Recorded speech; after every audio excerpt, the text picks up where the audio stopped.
Hello, good morning. This is Sharon from Everything Beautiful. Now today I want to show you two different neck design colors. One is a frill and one is a different kind of shawl color. I've done all my preparation so that I can cut back on the time so the video will not be too lengthy. So you're going to get your bodice, you're going to make your bodice, and you've seen how I did that several times, and maybe you watch other videos so you understand now how to cut your bodice. You are going to join the shoulders. When you join the shoulders, you are going to place it on another piece of fabric, and this is a facing, an all-in-one facing. And so you're going to outline, so that is all. This is a miniature, okay, but I'm also using adult measurement, okay? So I place it on the fabric and I outline the neckline with 1/2 inch allowance. I now remove it, and this is what I have. So I'll cut it and get back to you. So it's actually a V neckline. Now, if you're making a blouse like this, you really want to use stretch fabric because there's no zipper unless you're going to put the zipper in the side if you're making a dress or a blouse from this. Okay, so it's not an open front. So as you can see, it's a V neckline, and I cut the facing, and I hope you saw and understood what I did. I have basted it around halfway, and now what I will do, I'll show you the next step.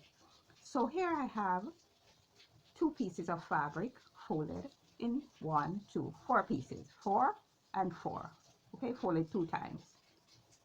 The neckline that I measured off on the blouse is about 15 3/4, so let's call that 16 inches. You know how I measure off here, so I came down, and when I circle the tape measure,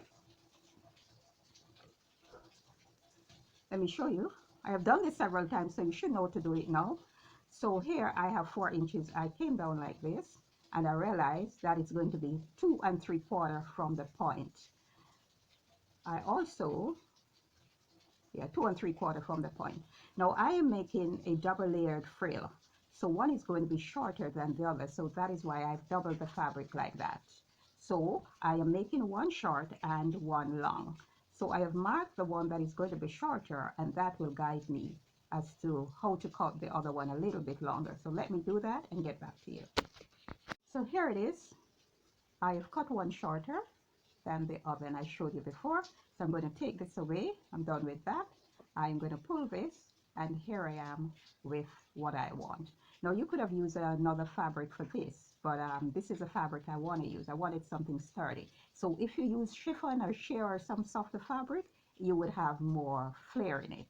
But you will get the idea. You can also join different pieces together to get a longer flare. So let me put it together, base it onto the neck, and show you. So this is the look that you are aiming for. You also could run a little gather thread in the neck, and it could become even more flary. And as I said before, it all depends on the fabric that you're using. Now to finish here at the front, you have to stitch both, and you should get it like in a V because the neckline is in a V. So I will do that and come back to you. Also, this could be finished with simple bias binding. All right, you stitch it on, you bring it over, and you do it like this. I choose to use the facing because it looks much better, but if you want to use the bias binding, you also can do that. So this is what it's looking like. It should come down with a peak like this, okay? With a peak. I think I based it on the wrong side, so I'll have to go back over the other side.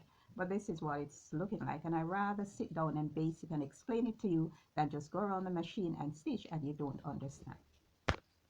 So this is what it's looking like, and as I said, this can be pretty flary. If it was longer, it would be more flary, and it all depends on the type of fabric that you use. So if you use sheer fabric, this will come out pretty flary. Okay, so when you're doing it, I want you to stitch both colors. Now you can have 3 layers. Okay, I choose to do 2. You can also have 1 layer. But you want it, once you have more than one, you want to be able to stitch it right around, and that keeps both layers together. You know, I'm not doing that, but that's what I would like you to do. And as you see, the seam there, so you want to finish this off nicely, and it's seamed underneath. You also want to finish your edge however you want to do it. If you're going to stitch it or serge it, you want to do that. And as I said before, you want to add your bias binding, but I'm showing you how to use the color. So this is the color. Remember I showed you how I did it. So I'm going to put on this color now and turn it over and let you see the final result. So here I've added the color and I've added the facing. Now putting on the facing, you have to, because it's a V-neck, you have to sew it as in a V, okay? So you will stitch it. So when you reach here, you stop the machine, pivot the fabric, and then start again. And after you do that, you have to give it a little slit right there to go right in the corner there. So let me finish that up and show. So I've given it the slit. So what you're going to do when you stitch it right around, you're going to give it also these little slits that will allow it to turn over nicely. All right, so when you turn it over, you're going to give it an edge stitch. Remember that this color can go on any garment. You can make it with an open front with buttons. You can make it as in a zipper back. So what you do to the front here, you would do to the back.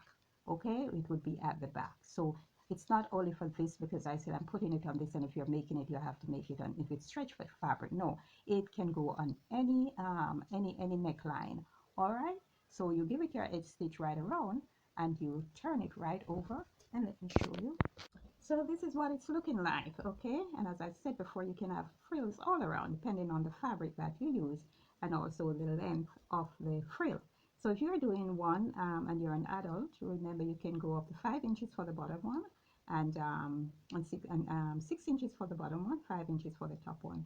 You can also have them on the same length, so you know they will be pretty flowy and just there making a nice neckline. All right, so happy sewing. I hope you enjoyed this tutorial, and I'm asking you to please remember to like it and to share it and to subscribe it. Let's pass this knowledge and let's impart this knowledge to the younger ones. Okay, thank you.